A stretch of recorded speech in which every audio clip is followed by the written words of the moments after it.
Okay, thank you. Before I go on to share my screen, my thanks to Rita, Lily, and the other conference organisers for bringing together this conference. Even though we can't be there face to face, it's still very good to be able to join in, listen to other sessions, and despite the time differences.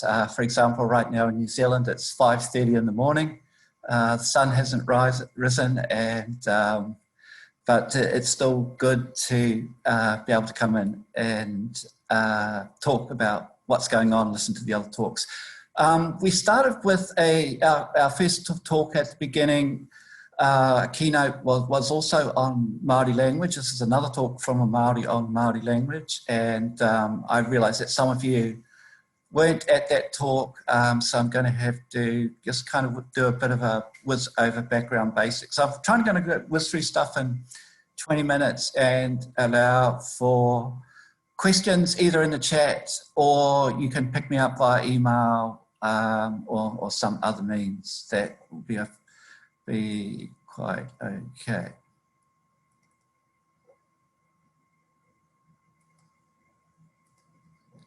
Okay, what this talk is about is kind of a stock take, looking at Māori language, teaching and learning, really outside the compulsory school sector, and how did we cope with what I've termed as an event horizon. And I kind of wrote this term and then thought perhaps that's not a good idea, people won't understand what this term is outside of certain academic circles. And what it means is, how do we cope with something that is very unusual, and when we're in this particular event, we don't know what's going to happen, in the sense that in the COVID pandemic that's happening right now, we're not sure whether we're going to last for another 6 months, 18 months, a year, 3 years, and so on. So the end is the horizon we're not sure about. So that's the kind of focus of my talk. How did we get on, how are we doing in New Zealand with this particular event? And I'll kind of really going to sum up in the three big things I want to talk about. Okay, bit of background: New Zealand, very small country, long way from anywhere. Māori population, one Indigenous group, around about 180,000 people. Māori language revitalisation has been talked about quite a bit, certainly at previous FEL conferences. And we're perhaps better known for efforts in the school sector, particularly with language nest, kohanga reo model being an immersion model for early childhood centres being adopted by other Indigenous groups around the world. So that's what we're known for. How do we know whether Māori language revitalisation efforts are proceeding? Okay, we can look at our census data, the last New Zealand census 2018. We can look at enrolments and forms of Māori, either language education, Māori medium education. We can look at how Māori is being used by the New Zealand, the mainstream media. We can look at the learning of Māori by non-Māori, and it seems from looking at some of the institutional enrolments that that is on the increase. There are more non-Māori learning Māori, and that is a good thing. Okay, what funding is available for ongoing development? What sort of resources are out there? Sophie talked about print materials at the beginning. Do we have appropriate internet social media resources? We certainly do.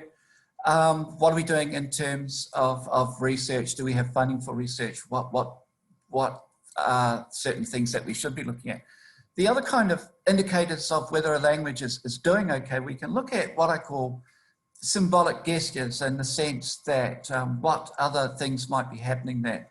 And this person, Niamh Aroha, is the daughter of our current Prime Minister in New Zealand, Jacinda Ardern. That's her daughter. She's not of Māori descent, yet our Prime Minister decides that her daughter should have a Māori name. And that's not unusual in New Zealand. that someone might adopt a Māori name. So that's kind of ways that we can indicate how we're getting on. And the stats numbers are reasonably stable. They're not a major concern. Okay, moving pretty quickly, what happened in lockdown in New Zealand? New Zealand being two islands way at the bottom of the South Pacific, difficult to travel to. We went into a lockdown, or what we call stay inside your bubble, for around about 4 weeks, March up until April. And so in that lockdown, most people were limited to their own houses. Yes, you could go for a walk, providing you practice social distancing. The other thing you could do was go out and purchase food. So that was, and we've been out of that lockdown. So that's what I want to focus on, what happened when we were in a time period where we are remaining inside bubbles, low social contact. In terms of teaching, schools moved to online teaching using Zoom, Google Classrooms, various other apps. A place like New Zealand can do that. We have 89% of the population that are active internet users. Fibre is pretty common in most of the cities. I'm on a fibre connection right now. But despite that, when it comes to access, those that don't have access are from Māori or Pacific Island communities.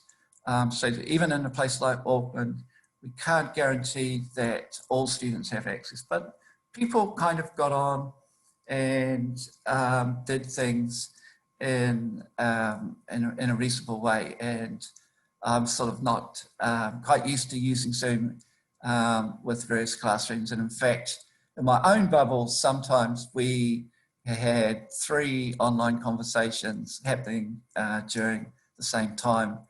Me teaching, my wife teaching, and my daughter being a student also participating in classrooms.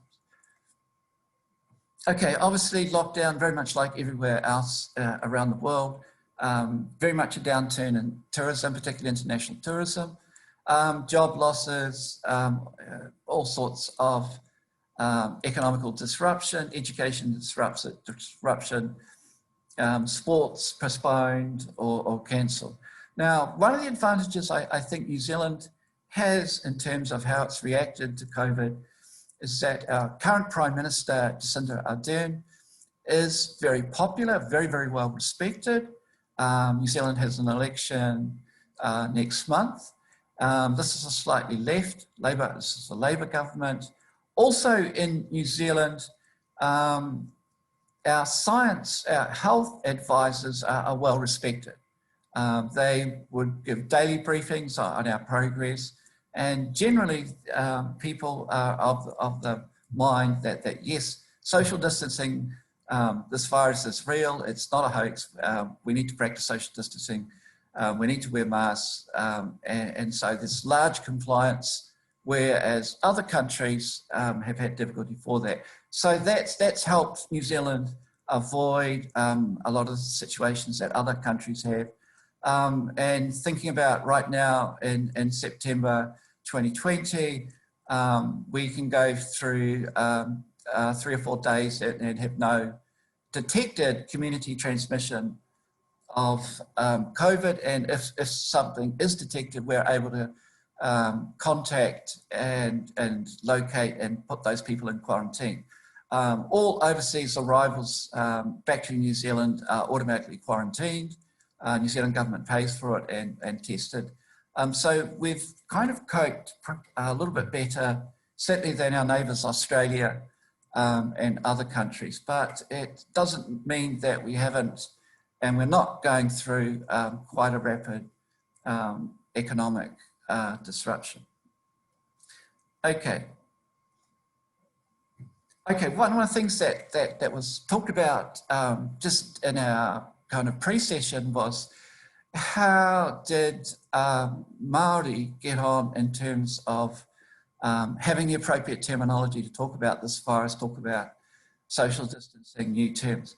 And in our case, very quickly, our Māori Language Commission, which is government funded, dates back to 1987, on their website listed a list of suggested terms and some language to enable us to talk about COVID-19, and being very responsive in the sense that if on social media other terms arise, they would be able to change their terminology. If you wanted COVID terms and you jumped on something like Twitter or Facebook or something like that, you would have been able to get suggested terms very, very quickly. So we were very quick in proposing terminology. Some of that's changed over time, but that was a good thing, and that was kind of our way of doing things. One of our most popular dictionaries, which is available online, available as an app. Unfortunately, the creator of this dictionary died in 2018, John Moorfield, and the dictionary is no longer being updated. And there's a real lesson here when it comes to resources, that if we have 1-2 people be involved in those resources and they move on to do other things, then those resources can quickly die or no longer be that use. And so this is a case of that happening. And unfortunately, that is an issue for endangered languages. Quite often when it comes to resources, if they rely on one person's several people, that's often hard to sustain over the long term. And those that are using the dictionary aren't aware that it's not being actively updated and the logs aren't being scanned for terms that we're missing and ongoing. So that's a bit of a disappointment, and it's a point that we need to hold on to. I don't want to talk about Māori Language Week. I don't want to talk about language learning apps in New Zealand. They're literally coming out every week. I can't keep up. Most of them are to me, are largely gimmicky. They're done with very little research. I doubt that people are going to use them for a very long time. And I realize that we've got people talking about apps at a later session today. And my concern with a lot of apps when it comes to development, very little user input or ongoing research sits behind those apps, and they're largely, yes, they look nice. Yes, people might be interested for a couple of days, but then they're a waste of time. Music, performing arts, a whole lot of other activities are providing an important contribution to Māori language. I don't want to talk about that in this session. And we have a lot of research tools developed in terms of augmented reality, virtual reality, speech science initiatives that are also important. Data sovereignty, who owns the data that we're using on social media is a major issue in New Zealand and amongst the Indigenous communities at the time. The other interesting thing I want to point out is that despite Māori being taught, being put back in the school system since the late 1970s, we still don't have a lot of research on what is in fact effective teaching of Māori. For the number of hours that we've taught, the number of teachers that we've got, that's a major, major gap. Okay, that's, and some of our more innovative initiatives and groups, Taku Media being one of them, are certainly worth of other topics. Okay, this is really what I want to talk about, and is what happened with, for want of a better term, our language champions. Those that are providing content, whether it's social media, whether it's books, whether they're tied to an academic institute. Scotty and Stacey Morrison are well known in Māori TV, Māori media. They've written books, they involved in universities, involved in social media, do all sorts of run classes. It's almost like they're highly active. These list of some other people down there that are active in social media space in terms of providing resources and providing initiatives. Rangimā Tāmua is a professor from the University of Waikato looking at traditional Māori astronomy, doing things almost on a daily basis in English and Māori. There are other resource providers, creators, what we call champions out there that are doing important things. And really my whole focus of what I want to do is kind of think about is you know, what sort of hit these people, these kind of our champions. There's certainly many others in COVID, and what kind of result might have resulted in any sort of changes. Okay, I want to talk about a first cousin of mine who's a parent. And one of the things that she did during lockdown was on an evening basis broadcast live via Facebook to anyone that was interested, her own bubble, 7 children, and what they did in terms of 7 o'clock every evening, they would have a session of what we call karakia, prayers in English, singing and then discussions, and made that available for anyone interested, or obviously all in the medium of Māori. Now, so what that has kind of reinforced to us and creators is the centrality of the home, of the bubble. If your bubble is sound, everybody is getting on, that's a good thing. And really coming back to Fishman, that if language isn't done well, isn't safe in the home environment, it's certainly going to be trouble elsewhere, and this has got to be fundamental. Now, this is a point I want to jump on, is that Maria, one of the things that she did was realize that she's putting up all this content, but what opportunities were there for those that were watching, hundreds, if not thousands, to kind of participate. Yes, and so in a sense that a lot of social media is very much passive. You receive stuff, you listen. And so what she did was put out a post and said, is anyone interested in one-on-one conversations? And bang, within a very short period of time, got up to 118 requests for people wanting to do one-on-one sessions with her. And going back to the same, thinking about Hemi Kelly, he has a book, a Māori word a day, a Māori phrase a day, just coming out. And on social media, he decided to run sessions. Did anyone want to discuss content on the book? And there was certainly a need for people to, yes, they liked his book, they liked what he was doing, but they didn't understand things and they wanted to have a one-on-one conversation with him in terms of explanations, just asking questions.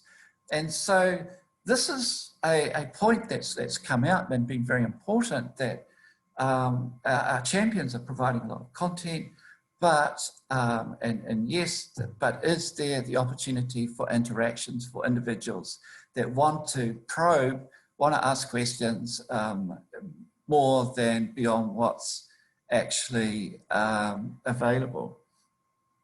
And to kind of sum up to what I want to kind of finish on, this is my last slide, and is that when it comes to Indigenous communities, everybody values being in person, face to face. I'm a lecturer. I ask all my students, do you like doing things online, or do you want to get back together being face to face with the group? And of course, 100% everyone wants to get back to doing things face to face. Yes, doing things online is better than not doing anything at all, but being in there in person is a better way. Seeing people interact is a better way to learn, and that's important. And so this being in bubbles reinforces this idea of the home, this Fishman concept of being essential for language revitalisation. And if things aren't done well in the home, your home's not stable, it's certainly going to be much more difficult to undertake things. We certainly need a critical mass of champions. We can't rely on one or two. We need groups. We need a range of resources and in order to cater for those that are interested out there. But I think one of the big realization is that content for consumption by end users at their own time is fine, but we've identified a very strong need of learners wanting to interact, wanting to talk to people, wanting to be one-on-one, asking questions, wanting to do things at their own level. So what it's meant for us, and this is kind of my summary point, is that when it comes to content providers and when it comes to those of us that are doing things online, it's meant that we've had to rethink, reflect, and we really need to undertake a lot more research about how we teach Māori and other Indigenous languages online, given modern times and given the modern technologies available. And it's kind of made us kind of stop and think that certainly the lack of opportunities to interact, the lack of space to do things one-on-one means that we are going to see things happen differently in the near future. I've got some references there and some websites if you're interested in this particular talk. I can email me, I'll send you a copy of the PowerPoint, and I want to finish from here and take questions, and I think I'm pretty much on time. Kriszta. Thank you so much, Peter, and as someone also says in the chat, thank you so much for being awake at this time for you. It can't be easy to give a talk at this time of the day. Maybe, I guess, people can ask their own questions. So Christopher Mosley, would you like to ask the question that you put in the chat box? Can we give? Yes, I can see there's a question from Chris, asked what is Te Hiku Media? Yeah. Obviously the short answer is Google it, you'll find out all about it. Okay. Save your fingers, Chris. It's basically, it's a small team that are running a radio station, running a lot of internet resources, and developing a lot of Māori speech science tools. Okay. It's a radio station type entrepreneur, high-tech group that are doing a lot of innovative things for Māori at the moment. Okay, thank you. I was wondering. Thanks. There's another question by Christina Ringel, please. Yeah, thank you for this great talk. I was wondering, just a question for understanding what you were talking about, the data sovereignty. I didn't quite get that. Would you mind elaborating on what you mean by data sovereignty? Okay, it's a very good question. It's a major issue amongst Indigenous communities around the world. The problem, if communities start using things like Facebook and Google tools and things like that, who actually owns the data? If you put stuff up on servers and, for example, one of the most popular language learning apps is Duolingual, available in Hawaiian. Well, those that put that materials up in Hawaiian soon realized that no longer belonged to them, it belonged to Duolingual, and they lost ownership of that particular data. So there is an issue about where is your data sitting? Is it sitting on servers? Do you lose ownership of that particular data? When you use social media tools, is that data going to be protected, or is it going to be passed on to somebody else? And soon data on your own language is owned by some international company, and tools are developed without your consent. And so groups in New Zealand are very suspicious of companies like Facebook, Google, Apple, in terms of what they're doing with our data. We'd really like our data to be sitting on servers in New Zealand, sitting on mediums that we have full control over. If we have people contribute language data to projects, we want to look at it. We don't want the ownership of our language to sit in some international company. We don't trust them. That makes sense. Thank you. Thank you. The next question is by Julia Salabank. Sure. Julia, would you like to ask your question? Sorry, hi. Okay, sorry. Hi, Peter. I was very interested in what you were saying about these one-to-one sessions. I found that as well. I've been doing some research into how people develop fluency beyond formal lessons in an endangered language. Yes. And I was wondering if you had any more ideas about that. I've got a couple of them myself. In a sense, no, it's kind of surprised me that for a lot of Indigenous groups, apps like italki that enable you to pair up with a language partner are very low usage in Indigenous communities. And I kind of think that there's been that need, but it's been hidden. And it's been one of the good things about COVID is that it's identified that there are a lot of learners out there that are interested in one-on-one type sessions with teachers, with resource providers, yet don't know what is the appropriate way, how do you go about contacting these people who are often very, very busy people anyway, in order to get in contact with them and arrange something that's one-on-one. And then how do we sort of monitor, work out, evaluate whether those sessions are in fact okay. So I think that in the near future, that's something that is going to be looked at in a lot more depth. Okay, thank you. Yeah, and I made another comment there when you were talking to the previous person about what about these Zoom recordings? Who owns them? That's a good question, and I don't know the answer.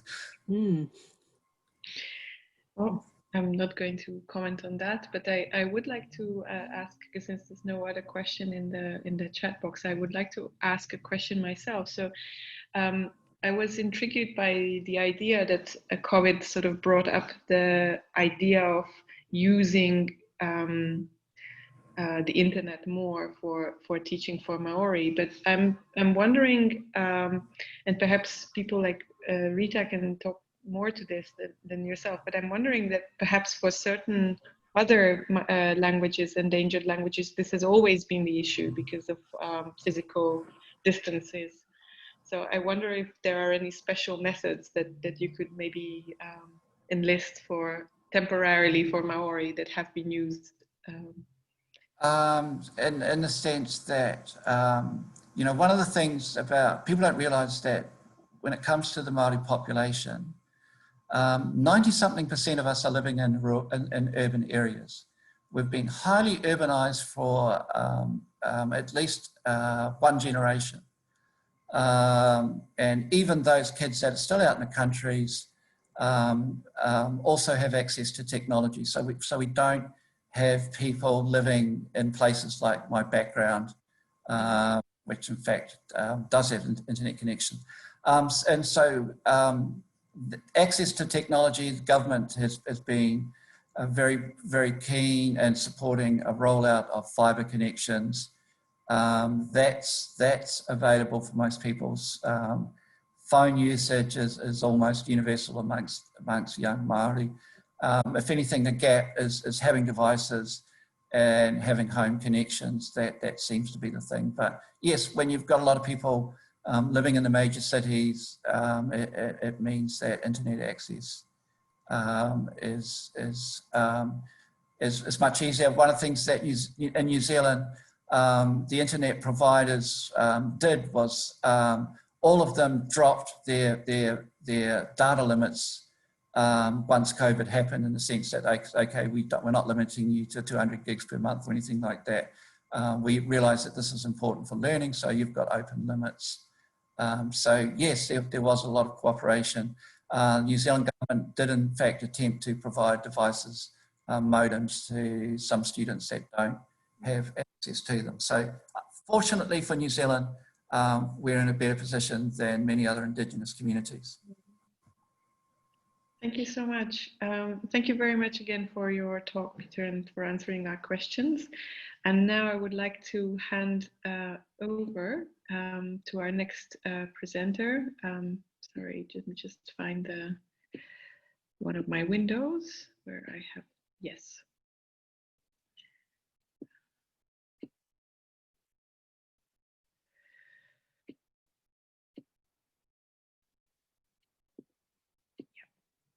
So,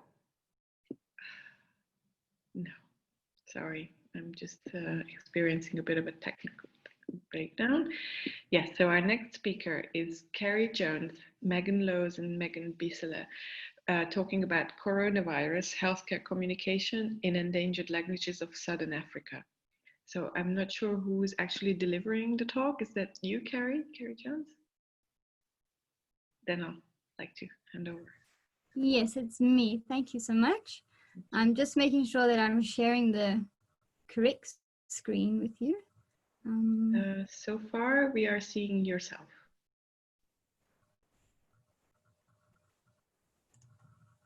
Yep. Great.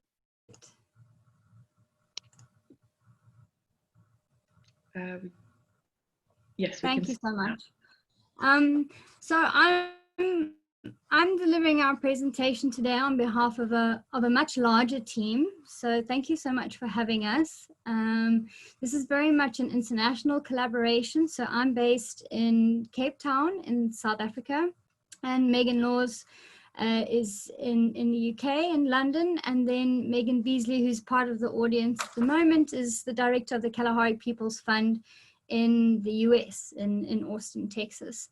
But our team comprises of a large number of people from many different countries around the world, with a shared common goal of creating information, or specifically healthcare communication, in endangered languages of Southern Africa. So I'd love to walk you through our crash course in emergency communications in a Southern African context.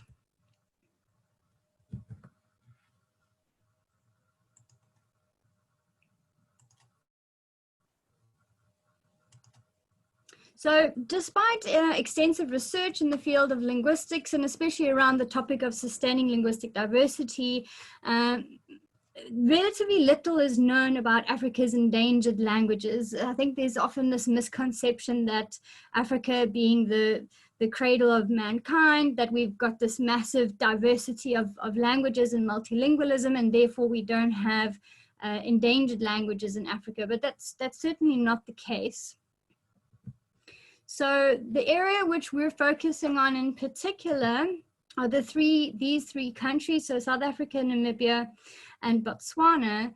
And the reason why we focus on those is primarily because that's where we have the most experience in terms of who our team members consist of, and also that we have long-standing relationships with various community members in those three countries who would be able to collaborate with us digitally in order to create any kind of outputs that could be meaningful in such a context. So already for us to stretch ourselves over three countries was really a huge stretch. So the target languages that we focused on, because there were multiple, and there are multiple endangered languages in Southern Africa. These were minority languages that we had experience with because of this kind of emergency response that we were doing. We didn't feel it was within our comfort zone to take on additional languages that we didn't have a working relationship with, especially considering the sensitive nature of the content to do with COVID-19. Our primary focus was on Khoisan languages. You also see it sometimes spelt with an I, so with an E is an English spelling and with an I is a German spelling, but the German spelling has often been adopted in English texts as well. And so that's previously considered one language family, and that's been debunked. And we actually know now that there are actually three separate, unique, and not mutually intelligible language families. So Khoisan languages is no longer considered one language family, but three separate families known as Khoita, Ka, and Khoikwadi. So these are the languages from these language families. So we made a selection thereof that we focused on. So Zhungmasi, for example, spoken in both Namibia and Botswana. Omaheke Zhungmasi, so a particular dialectal variety found in Omaheke in Namibia. Kwekwe, which is spoken in Namibia and South Africa. Kwedam, again in Namibia and South Africa. Naro, which is spoken in Botswana. And Kung, which is in Namibia and South Africa. We then also focused on other languages that are also endangered but are not Khoisan or Kuritaka or Khoikwadi languages. So for example, languages that would be dominant lingua francas, especially when it comes to languages of literacy. So we had a very multilingual approach where if we are creating oral outputs or audiovisual, then we go straight for the mother tongue. If, however, there are text varieties as well, we need to be very cognizant of access to literacy and what languages of literacy there are in each area. And so we've had to also include some of the dominant local lingua francas. So Ochiherero was one of those, as well as Ovohemba. And we included Afrikaans, which is a dominant lingua franca in both Namibia and South Africa. So this map just shows you a dispersion of the three language families. So you see, for example, with all the red markings, I hope they're big enough on your screen to see them. The red ones are all the Khoikwadi or Khoi languages. So you see quite a dense concentration in Namibia, with these languages being the most vital. You see some in the Caprivi strip, and you see then some smatterings in Botswana, and then a few over the border into South Africa as well. The next group, so the Kuita group, you see the orange markings on the map. These go up into Angola, again into the Caprivi region, and then around the border again between Namibia and Botswana, and then a dense concentration in South Africa in a small town called Platfontein. Also, you see there, you notice a red star, which are Kwedam speakers who originally lived in the Caprivi strip and then moved down to South Africa. Then the small blue marks, these are of the three language families the most endangered. And you see speakers in Botswana, Namibia, and then you see some tiny little blue marks in South Africa, and is highly endangered, almost moribund. We only have 2 known speakers remaining in South Africa from this particular language family. So it is a large geographical area that we're covering, as well as multiple languages that are not necessarily mutually intelligible, nor do they share the same orthographies. That's a very political thing. So you can have the same language used in 2 different countries, but not necessarily following the same user conventions.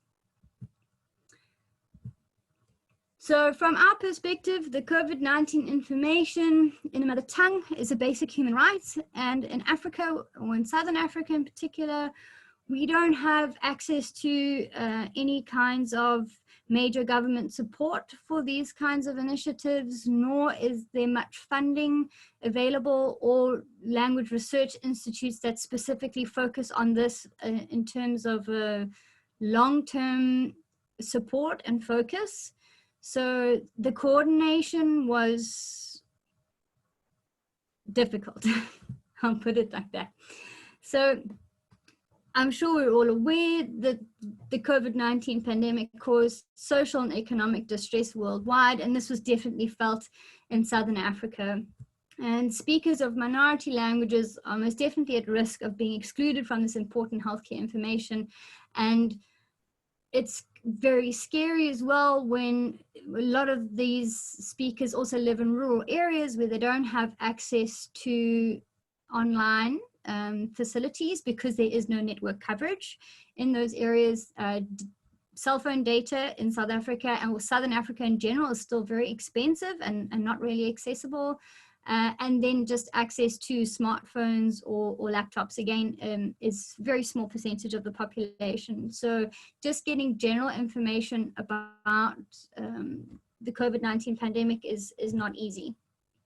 So an attempt to solve this problem of exclusion, Kalahari People's Fund was definitely at the forefront of this, and rallying people together, whether they were from an NGO, an academic background, or local volunteers on the ground, to put an effort together to make sure that local community members have the information that they need in order to protect themselves and have a better understanding of what's going on.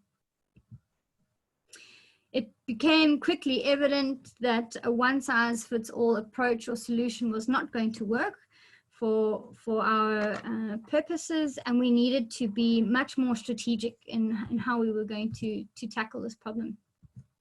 So some of our issues that we came forward is that we have speaker communities in different countries, as is illustrated in the map. So you've got people in South Africa and Namibia and Botswana all speaking the same endangered language, but under very, very different contexts for each, in each country, or even different locations within the same country. So therefore, for each location, individual action plans needed to be established to suit the needs of each affected community. So, for example, some communities lead sedentary lives with access to running water, electricity, permanent housing, internet connection, and even if this is only through a smartphone, whereas other communities lead a much more nomadic lifestyle, and they don't necessarily have access to running water, electricity, or network coverage, nor do they have a permanent dwelling. So nomadic lifestyles are still prevalent among speakers of these endangered languages. And these differences are not language specific, but rather that they are location specific. So therefore one can encounter both of these scenarios for one language. So the variables begin to quickly mount, and our different action plans have to be incredibly flexible. Additionally, literacy in the mother tongue of minority languages is very much disrupted in Southern Africa. Often it's not supported in the formal language learning context. So we have the situation where we have speakers who are fluent in their mother tongue, but they are not necessarily literate in their mother tongue at all. They're often literate in an additional language. So we developed a multimodal model to try and kind of cover all our bases, to be sensitive to our economic constraints and logistical and so on. So we have these 18 paneled A2 booklets that we developed that are based on WHO content. So we translated these, and these were then adaptable and easily adaptable once we had developed the templates for them, that they could be used as a booklet or a laminated poster. So a laminated poster, for example, would be better suited to a rural area with a lack of access to running water. So the booklets wouldn't last very long with grubby hands. But if we have something laminated and it's put up in a central place, it tends to last longer. Also, we created animated videos that include audio of the mother tongue, and these animated videos are an animation based on the 18 panel booklets and laminated posters. So for those people who are not literate, they can then watch the animated videos, or the WAV file is also played over the radio. The radio was also integral in sharing the COVID material online among community members. So our main goals were to be communicatively effective in the mother tongue, and also to be prudent within a limited budget. So the resources needed to be easily adaptable into their different contexts without us wasting too much time reinventing the wheel for each output. So I want to just show you a very short clip so you have an idea of how one of these resources works. So this is a first panel you see there on the right hand side where it says coronavirus COVID-19 on top, and there you see the text. That particular text is written in Junkwasi, and I will play a short excerpt for you so you can hear that the person can choose to either read or listen or both to the content. And this is how it would look either on their smartphone or on any device. Coronavirus ako kaya wakatego COVID-19 hek kuya Oshikoto angrisisi moresa trigo atok ajusa trihe COVID-19 ko amoresa usa trikian wasi kana ko COVID-19 mkahwana eya coronavirus kaya ko uko Namibia ahwana wi te coronavirus re okwa. So that's just a snippet of how one of the resources works. It includes contact numbers for local clinics, Ministry of Health, these kinds of things, so that community members can reach out and ask more questions if they have more questions and they have the information that they need to do so. Here is a short clip of community members where you see there's one smartphone in one village, but multiple users.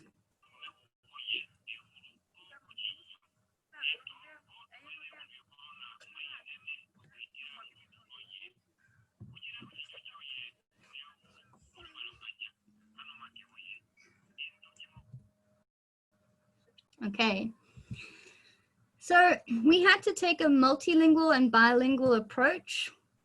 So an example sorry, of how this would work is a small town of Platfontein in South Africa. There are approximately 8,000 speakers of Kung. There are only 16,000 speakers of Kung in its entirety. So this is a real dense concentration of speakers. So in this context, there's a local radio station and community members have access to running water, electricity, and network coverage. So in this particular context, community members then elected for audio and video materials in Kung to be shared via social media and their local radio station. However, the laminated posters and the selected locations for, for example, outside local shops, booklets for distribution that were maybe needed at the local clinic and so on, where not so much for handling by multiple people, but for the nursing staff to give to patients for them to take home and read within the privacy of their own space, should they want to engage with the material on their own. So due to low literacy rates in the mother tongue, they requested that these materials be provided in Afrikaans as well for the written context. So our in-person collaborations were achieved digitally and locally. So for example, local preparation was we would develop these resources collaboratively online. These would then be sent and emailed to local printing shops as close to the location as possible to avoid any unnecessary transmission. And also the audio-visual materials would be shrunk and zipped and made as small as possible so that they wouldn't use much data on smartphones. Once visiting local villages, again, only local community members were used, no outsiders to be visiting the communities, and playing and discussing the audiovisual materials in each village and sitting and explaining and answering any questions that people might have after they had watched the material. They could also then share this content via WhatsApp if they did have network coverage. If they didn't, then the materials were shared via Bluetooth to as many devices as possible. We also put the posters up in multiple languages in key locations that community members had identified and suggested. Through our efforts, there were also some additional support that was provided by international donors who wanted to help our cause, and they were providing masks, soaps, food parcels, and also we were gathering information about local community needs at the time when any village visits were taking place, so that there was a feedback going between the community and those who were collaborating online. So here's just some basic photographs, just so you can get an idea. So in Botswana, for example, we're working in Kalahari Sand Lodge with Naro speakers, and you can see they were opted for a bilingual English Naro take of the content. And in Namibia, the very far northern region, here we have some workshops where you can see a young man sitting on his haunches. He's watching some of the content and is doing a demonstration on how to wash your hands, all in the mother tongue. And in the Omaheke region, there's a workshop with young mums, and then another workshop outside as well, explaining about all the different information that people would need about COVID-19. And you'll see that people are getting very creative. So with the lack of infrastructure or spaces, a tree is now a suitable place for putting up the poster in the village, and for giving a lesson about COVID-19. In other instances, the tree maybe wasn't big enough, and so a car was used. And so here is teaching in Himba about COVID-19, and you see one of the elderly ladies starting to cover her face as she's receiving the information about COVID-19 and how she needs to look after herself as an elderly woman. In Platfontein in South Africa, we're doing similar things, teaching children to wash their hands, and distributing information and resources. In Uppington in South Africa, there were 2 language schools for endangered languages, and so we provided the content there for the teachers to use and disseminate in their classrooms.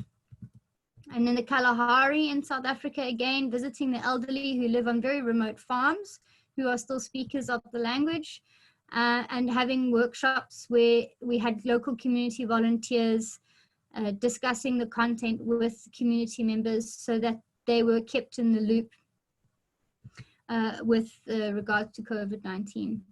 So you can access our materials for free. Here's the link to the website. I can also put it in the chat thereafter. All the templates are available for free, so should you want to use them to translate the content into a language that you work with, you're welcome to use our templates and our illustrations and so on. We very much want to share all of our content, so it's absolutely for free and online. And also, if you'd like to have further information about the project at large, you can visit kalaharipeoples.org, and there you can find out more and also donate should you feel you'd like to the kind of work that we're doing. We have run out of funds, and what we had hoped on doing was to continue with the work and translate materials about why one should wear a mask and how to look after your mask, and not share it with others, and to wash it and so on according to WHO guidelines. So that's our next step, but we're currently constrained as we've run out of funds. So just to wrap up, as I realize I'm slightly over time, access to vital healthcare information in the mother tongue is a right, and in endangered African languages, this is exceptionally rare. Our rapid response team put into action under the COVID-19 pandemic context that proves that such outputs are possible, but we did have an injection of funds that we otherwise usually don't have access to. However, this project is expensive, it's highly collaborative and really intensive. Many of the volunteers and people who are working on this, I would say, suffered from what I would call COVID fatigue, where they were just exhausted on the topic, and it was really emotionally very, very taxing to roll this out. And therefore, in order to continue providing content in endangered languages in Southern Africa in a sustainable way, because the rate in which we did it is just, it's not sustainable for us even, is a formalized and securely funded body needs to be established so that we can continue to support endangered languages in Southern Africa. And we are. Thank you so much. Thank you for this amazing talk, and also I think I'm speaking for everyone to say thank you for the amazing work you've done for all these communities. I cannot imagine how you managed so much, having done a tiny proportion of this ourselves, or some similar work ourselves. I just cannot imagine how you managed all this amazing work. Are there any questions from the audience? There's lots of encouraging words. I've just minimized. I'm getting to read the text. Everyone is expressing their support, and everyone, I think, is just amazed at how much you accomplished.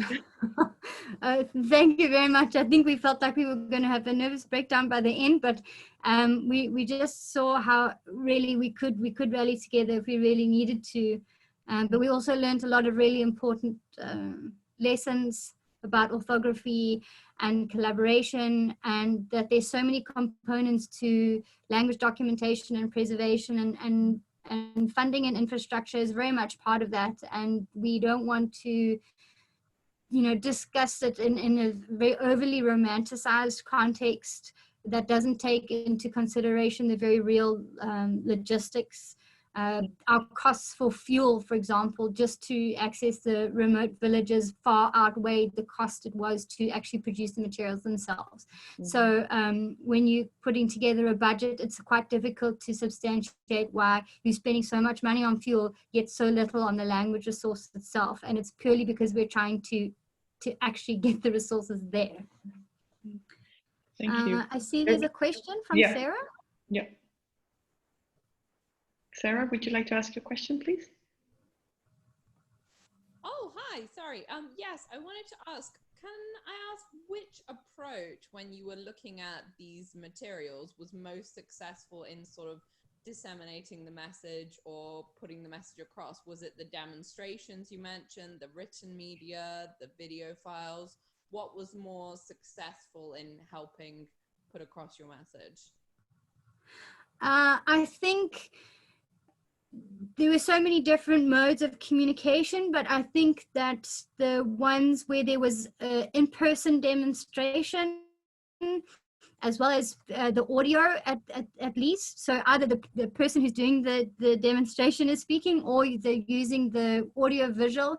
So the more forms of communication, the better. Whereas only the literacy, or so only the posters, or only the booklets, I would say would be the least, because there's very one-sided. There's not the engagement. As soon as there's engagement, it's the same with teaching. As soon as there's engagement, there's much more meaningful communication.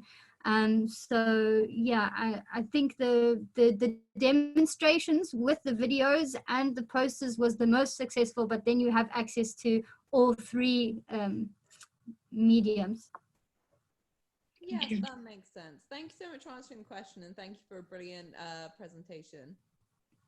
Awesome, thanks, Sarah. Are there any other questions? I just wanted to ask a quick question, sort of in terms of the terminology that you needed to develop. We were mentioning that earlier, that we had an issue with that with Yiddish, and sometimes speakers really just opted for the English term, and we almost sort of insisted on at least creating sort of a term in the language itself. So could you speak to that issue a little bit? Yeah, so like you mentioned earlier, terms to do with things like social distancing, very strange. Also, in a lot of these particular cultures, that's almost socially taboo to treat a person in this way. And so how do we express this in a way that's respectful, and to recognize a person's health, but when a community where physical touch and physical affirmation through physical touch, especially between mothers and children, and between the generations, even if it's grandmother to grandchildren and so on. These were difficult and challenging things. We thought of, in some instances, it was code mixing, like you say, with using an English term. So we would go for whatever facilitated communication of the concept best. In other ways, they wanted us to rather explain the term. So we wouldn't come up with a new term because that would be equally as confusing because there's no agreement on the new term and who creates it. So it's rather that we ask community members, how do we express this best? And we would then use their feedback. It was definitely a bottom up, not a top down process at all. Amazing, thank you very much. I know, I'm sure a lot of people have a lot more questions about this incredible work, but we also have another part of the evening to look forward to. So let's thank our speaker again, and let me hand over to